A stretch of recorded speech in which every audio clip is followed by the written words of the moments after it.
But we start with the state of New Mexico and Meta back in court. But this time it's not about how much money they'll pay, but what changes the tech giant will need to make to protect children on its social media apps.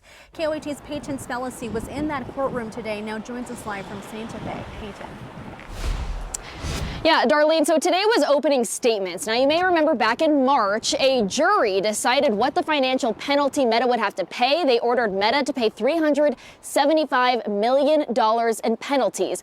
Now, that's not what's happening this week. This is a bench trial, so that means a judge, not a jury, will have to decide what changes Meta needs to make on its platforms moving forward. What Meta's currently doing isn't good enough and doesn't address its violations. This bench trial will focus on three key questions: whether Meta created a public nuisance, whether the court should order injunctive relief to prevent future harm, and whether any form of abatement or long-term remedy should be imposed. Let's start with public nuisance. Public nuisance is are the witnesses who will explain to the court the harm that the citizens of New Mexico have suffered and continue to suffer because of Meta's violations. The state says Meta's apps are harming a lot of people on a big enough scale to be a public problem. But Meta says not so fast. Just because some people have bad experiences doesn't mean the platforms are to blame. Are bars a public nuisance? Because drinking alcohol is undeniably associated with car fatalities, with fetal alcohol syndrome, with domestic violence.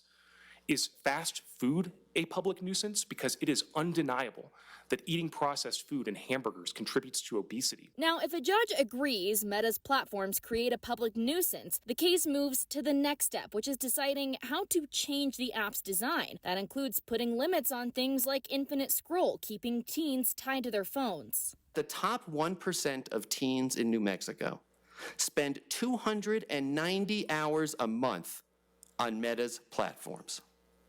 290 hours a month. That's almost 10 hours a day for a teenager on Meta's platforms.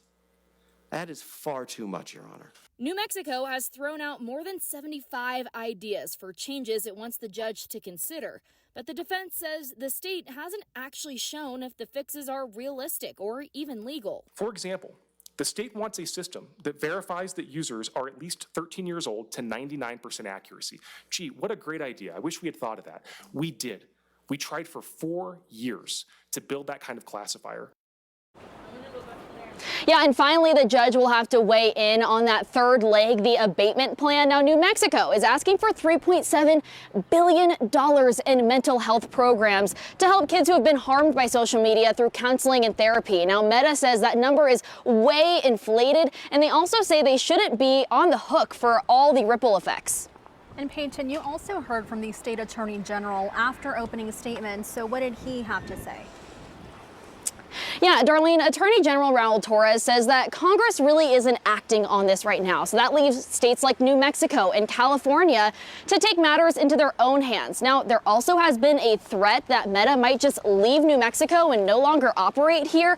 That's according to Raul Torres. Now, he says that he hopes that they don't leave. He hopes that they instead listen to what the jury said in March and listen what the judge has decided in this bench trial. Now, he also said one more thing. He says that Meta has complied with other countries in the past and has complied to their laws.